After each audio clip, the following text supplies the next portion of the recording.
नमस्कार दोस्तों, स्वागत है आपका हमारे आज के करंट अफेयर की क्लास में। आज इतना कोई ज़्यादा करंट अफेयर न्यूज़पेपर में आया नहीं था, फिर भी कुछ ज्वलंत मुद्दे हैं जिनको लेकर मैं आपके सामने आया हूं। और एक करंट अफेयर है जो न्यूज़पेपर में आया था, उसको देखेंगे। तो 3 करंट अफेयर हैं अपने। सबसे पहला तो है दोस्तों ई कोर्ट से रिलेटेड। ई कोर्ट है, ये अपने RS के मेंस एग्जाम में अच्छी तरह से मेंशन करके लिखा हुआ है कि ई कोर्ट के बारे में हमें पूरी तरह से जानकारी होनी चाहिए और इससे संबंधित प्रश्न भी आ सकता है, क्योंकि ई कोर्ट के अंदर अभी इसका तृतीय चरण चल रहा है, जिसमें AI के आधार पर 2-3 ऐप बनाए गए हैं। उन ऐप के बारे में पूछा जा सकता है और ई कोर्ट से आप क्या समझते हो, सामान्यतः क्या समझते हैं, ये जानकारी भी पूछी जा सकती है। तो शुरुआत करते हैं कि ई कोर्ट मिशन मोड प्रोजेक्ट, ये पूरा प्रोजेक्ट है जिसके तहत जो कोर्ट है अपना, कौन से कोर्ट, जो अधीनस्थ न्यायालय हैं, जिला न्यायालय हैं, उनके बारे में है। सुप्रीम कोर्ट के अपने कुछ ऐप अलग हैं, वो हम देखेंगे। क्यों? क्योंकि ये न्यायपालिका का आधुनिकीकरण करना है हमें। किसके प्रयोग से? ICT डिवाइसेस के प्रयोग से। ICT यानी इंफॉर्मेशन एंड कम्युनिकेशन टेक्नोलॉजी, सूचना एवं संचार प्रौद्योगिकी के द्वारा। क्यों करना है? क्योंकि अदालती कार्रवाई को हमें कागज रहित बनाना है, पारदर्शी बनाना है, सुलभ बनाना है और त्वरित बनाना है, क्योंकि बहुत से मामले पेंडिंग हैं। उनके जल्दी निस्तारण के लिए भी टेक्नोलॉजी है वो काफ़ी लाभकारी सिद्ध हो सकती है। कौन से मंत्रालय के द्वारा इसका वित्त पोषण किया जा रहा है? ये है विधि एवं न्याय मंत्रालय, इसके द्वारा इसका वित्त पोषण किया जा रहा है। क्रियान्वयन कहाँ किया जाएगा? जिला एवं अधीनस्थ न्यायालयों को कंप्यूटर एवं इंटरनेट से आपस में जोड़ करके इसका क्रियान्वयन किया जाएगा। इससे फायदा क्या होगा? तो जो वादी है, वकील है, जो सामान्य नागरिक है, उनको घर बैठे ई कोर्ट सर्विसेज ऐप या वेबसाइट के माध्यम से केस के स्टेटस, कारण सूची और कोर्ट से रिलेटेड जो भी चीज़ें हैं, केस स्टडी वगैरह है, वो देखने को मिलेगी। बात करें इसके चरणों की, तो 3 चरण हैं इसके। तीसरा चरण अभी चल रहा है। चरण 1 था 2010 से 15 तक, जिसमें इसका बुनियादी ढांचा था वो विकसित किया गया था। मैं क्षमा चाहूँगा कि आपको पीछे काम चल रहा है दूसरी बिल्डिंग में, उसके कारण थोड़ा सा असुविधा हो सकती है। तो चरण 1 में बुनियादी ढांचा यानी कंप्यूटर, नेटवर्क, इंटरनेट, इन सब की चीज़ें हैं, यानी इंफ्रास्ट्रक्चर है ना, वो डेवलप किया गया था। फिर चरण 2 2016 से 23, इसके अंतर्गत आप वर्चुअल कोर्ट्स हो गई, ई फाइलिंग हो गई, वीडियो कॉन्फ्रेंसिंग हो गई, वीडियो कॉन्फ्रेंसिंग के जरिए गवाहों का बयान लेना वगैरह हो गया। ये सारी चीज़ें हमें देखने को मिलती है। साथ में जो कोर्ट रूम की हियरिंग है, उसकी आपको रील्स वगैरह दिखती होगी कई बार, वो सब चीज़ें किसके अंदर आई है? वो चरण 2 के अंदर आई है। तो चरण 3 में क्या रह गया? चरण 3 2023 के बाद शुरू हुआ है और इसमें AI का प्रयोग करके और ज़्यादा सुलभ बनाने की कोशिश की जा रही है। AI का प्रयोग करके 3 ऐप है वो बनाए गए हैं। पहला है सुवास ऐप, इनका जिक्र मैंने पहले वीडियो में कर चुका हूँ, आज इनको थोड़ा सा डिटेल में समझ लेते हैं। सुवास की फुल फॉर्म है सुप्रीम कोर्ट विधिक अनुवाद सॉफ्टवेयर। अब विधिक अनुवाद सॉफ्टवेयर का मतलब है ये चीज़ों का अनुवाद करेगा। किसका अनुवाद करेगा? कि जो कोर्ट के फैसले आते हैं उनका। उस कोर्ट के, सुप्रीम कोर्ट के। अब आपको पता है कि सुप्रीम कोर्ट, हाई कोर्ट में फिर भी क्षेत्रीय भाषाओं में हो सकता है, लेकिन सुप्रीम कोर्ट में पूरा का पूरा काम किस में होता है? इंग्लिश में होता है। अब भारत है, विविधताओं से भरा हुआ देश है, अलग अलग भाषाएं हैं, उनमें आम नागरिक उन चीज़ों को कैसे पढ़े, समझे, इसके लिए ये सुवास ऐप है, ये बनाया गया है। फुल फॉर्म है सुप्रीम कोर्ट विधिक अनुवाद सॉफ्टवेयर।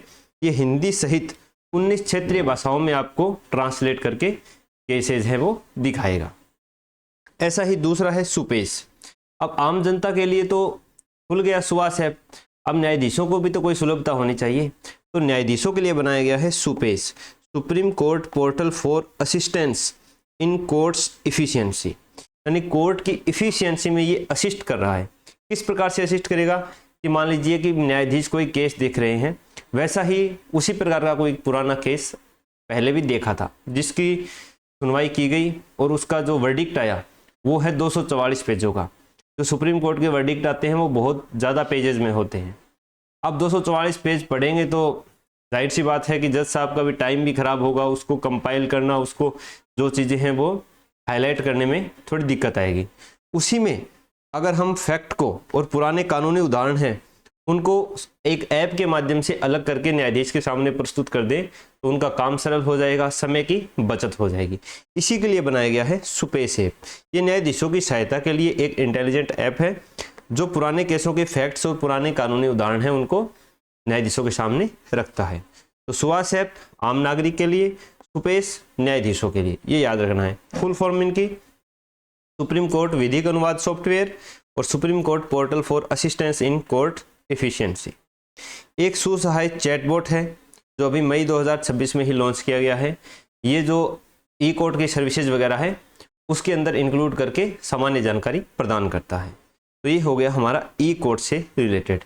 ई कोर्ट की फेज 3 है ई सेवा के अंदर more virtual courts, ICT infrastructure, additional hardware, cloud infrastructure, scanning, digitalisation, ये सारी चीज़ें ई फाइलिंग वगैरह इसमें की जाएगी। तो ये ई कोर्ट से हमारे संबंधित कि आज के टाइम में जो तीसरा चरण चल रहा है उसके बारे में हमने जानकारी ग्रहण कर ली है। फिर है ये एक एडिटोरियल जिसमें India south Korea defence innovation ties, ये इसका नाम दिया गया है काइंड एक्स। काइंड एक्स मतलब कोरिया इंडिया डिफेंस एक्सेलरेटर। अप्रैल 2026 में शिखर वार्ता हुई थी साउथ कोरिया और इंडिया के मध्य, जिसमें इंडिया के पीएम मोदी और साउथ कोरिया के प्रेसिडेंट ली जे म्यूंग के बीच रणनीतिक समझौते हुए थे। रणनीतिक समझौते थे रक्षा से रिलेटेड, रक्षा में स्टार्टअप, अनुसंधान संस्थान, अनुसंधान को लेकर के, इसमें एआई के प्रयोग को लेकर के, और जिसमें को डेवलपमेंट एंड को प्रोडक्शन की नीति अपनाई गई थी। यानी साथ में डेवलप करेंगे, साथ में प्रोडक्शन करेंगे, एक दूसरे की तकनीक है वो एक्सचेंज करेंगे। तो ये कोरिया के साथ है काइंड एक्स। अब दो ऐसे ही रणनीतिक समझौते हैं वो और देशों के साथ किए गए हैं, जिसमें है Indus x, India plus US, Bharat और अमेरिका के मध्य हैं, और फ्रिंड एक्स, फ्रांस और भारत के मध्य किए गए हैं। तो ये काइंड एक्स, इंडस एक्स, फ्रिंड एक्स है, ये मिलान करके आपसे पूछ सकता है, सुमेलित करने में पूछ सकता है, और काइंड एक्स अभी लेटेस्ट है तो इसको अलग से भी पूछ सकता है। तो ये चीज़ ध्यान रखना, काइंड एक्स यानी के से कोरिया, आईएनडी से इंडिया, आईएनडी से इंडिया बनेगा, आईएनडी से इंडिया, यूएस से यूएस, एफआर से फ्रांस और आईएनडी से इंडिया। एक्स का मतलब है डिफेंस एक्सेलरेटर, यानी डिफेंस से रिलेटेड है ये जो एक्स आप देखते हो। फिर 11 मई को नेशनल टेक्नोलॉजी डे मनाया गया। क्यों मनाया गया? क्योंकि 11 मई 1998 को हमने पोखरण सेक्टर में जो अपना न्यूक्लियर प्रोजेक्ट है उसमें सफलता हासिल की थी। किसके द्वारा बनाया जाता है? तो ये विज्ञान और प्रौद्योगिकी मंत्रालय के अधीन आता है एक प्रौद्योगिकी विकास बोर्ड, इसके द्वारा ये आयोजित किया जाता है।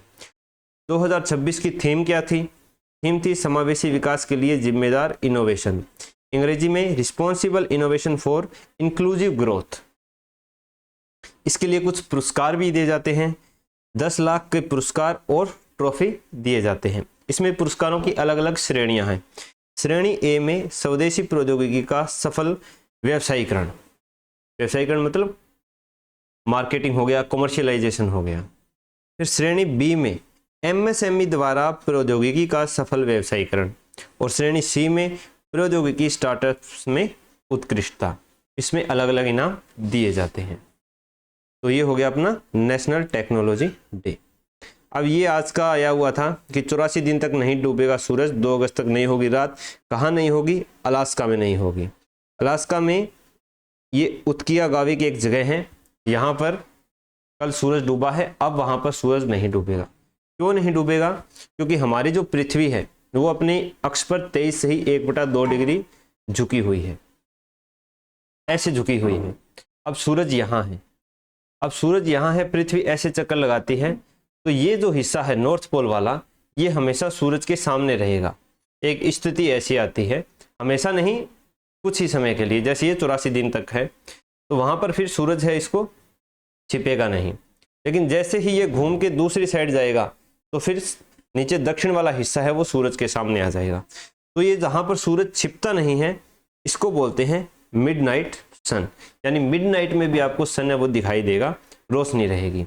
लेकिन जो दक्षिण ध्रुव है यहाँ पर तो सन दिखाई भी नहीं देता है उतने ही दिनों तक, तो इसको बोलते हैं पोलर नाइट, यानी यहाँ पर सूर्योदय नहीं होता है, वहाँ पर आपको कोई भी प्रकाश है वो दिखाई नहीं देगा। तो यही है, पृथ्वी के झुकाव के कारण होती है, क्योंकि 23 से 1/2 डिग्री झुकी हुई है। झुकाव की वजह से अलग अलग क्षेत्रों में रोशनी भी अलग अलग पड़ती है, और जो उष्मा है उसकी मात्रा भी अलग अलग होती है। जो हमारी ऋतुएं बनती है पृथ्वी पर, इसमें मुख्य कारण पृथ्वी का अपने अक्ष पर झुका हुआ है। तो ये कहाँ पर होता है? अमेरिका के अलास्का में होता है। तो ये थे आज के अपने करंट अफेयर्स। तो आपको ये करंट अफेयर्स कैसे लगे ज़रूर बताना कमेंट बॉक्स में। जिस प्रकार से हमारे सब्सक्राइबर्स बढ़ रहे हैं, आपका प्यार मिल रहा है, उससे तो पता चल रहा है कि आपको बहुत ज़्यादा पसंद आ रही है ये सीरीज़। और बार बार यही कमेंट आ रहे हैं कि सर सीरीज़ को कंटिन्यू रखना। तो जहाँ तक हो सके मैं कभी भी इसको मिस नहीं करूँगा, लगभग ये आपको कंटिन्यू ही मिलती रहेगी। बाय द वे, अगर किसी दिन मिस होती है तो मैं उन दोनों दिनों का कंबाइन करके आपको बता दूंगा। और ये PDF है, ये मैं मेरे टेलीग्राम चैनल में डाल दूंगा, जिसका लिंक मैंने नीचे डिस्क्रिप्शन में दिया है। उसमें मैं थोड़ा सा शॉर्ट में करके, थोड़ा अच्छे से टाइप करके भी डाल देता हूँ, तो वहाँ पर आप अच्छे से पढ़ पाते हो। चैनल की पोस्ट है उसके अंदर भी डाल देता हूँ। तो अपना सपोर्ट है वो यूं ही बना करके रखिए, अपने दोस्तों को शेयर करिए ज़्यादा से ज़्यादा, ताकि वो भी इसका लाभ उठा सकें। मिलते हैं दोस्तों कल नई वीडियो में।